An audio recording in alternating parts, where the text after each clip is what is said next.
Norma Miller, 99 years of smiles, laughs, and some of the best dancing scenes ever known to man. Nicknamed the Queen of Swing, Norma was known for dancing, choreographer, acting, author, and a fantastic comedian. Let's cover some of the many things she accomplished in her 99 years of life. Born in December of 1919 in Harlem, New York. Her parents were from Barbados.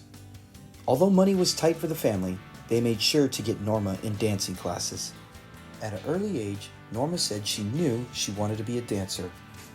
At 5, she was performing at amateur theaters, and according to Norma, she said dancing was just so natural for her and something she really wanted to do.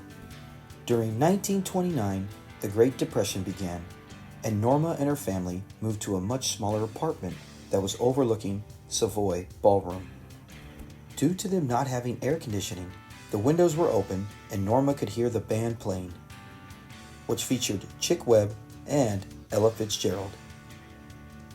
She could see all kinds of dances being performed, the shimmy, the Charleston, and Shim Sham. Norma would practice these and more dances at home or at the local school gym. As a youth, she attended Manhattan School of Arts. On Sunday afternoons, Norma would dance at the Renaissance Ballroom and Casino. In 1934, she and her partner won the Savoy Lindy Hop contest at the Apollo Theater.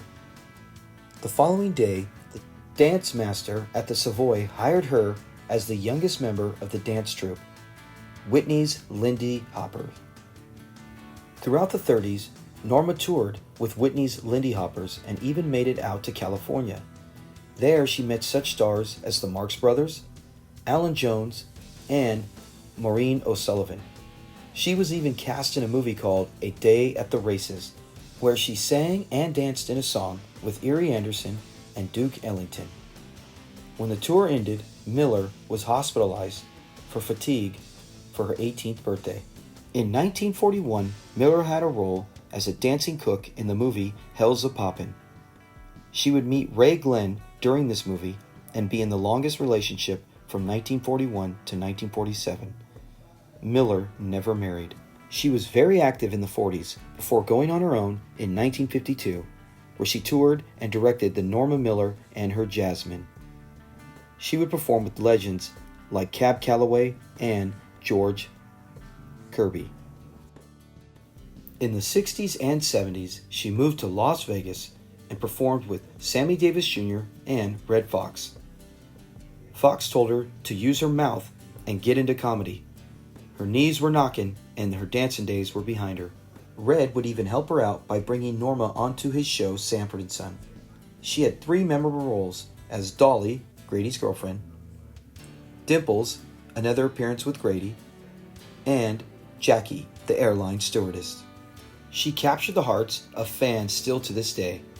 She had a 4th appearance in a non-speaking role in the courthouse episode. In the 80s, Norma would go on to teach swing dance at Stanford University and the University of Hawaii. Miller would then go on to live in Florida and Italy in the late 2010s. While in Italy, Norma would perform at an event in 2014 that would go on to lead to 5 years of concerts, festivals, and conventions. Miller continued to work in her 90s, writing songs, writing books called Swing, Baby Swing, and teach workshops all the way up to the age of 98 years old.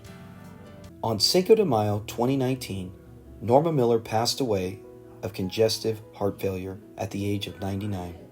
Norma Miller had a life only a handful of people could ever experience or speak of. Born just a year after the end of World War I, she witnessed the birth of television, which would she go to be on one day, the Great Depression, the birth of many types of music and dance, world-changing wars, and some of the most influential people in entertainment history. She witnessed the end of segregation, not to mention a trip to the moon. Norma Miller didn't just live 99 years of life. She experienced American history and was a major player in that game. What a true treasure to humankind.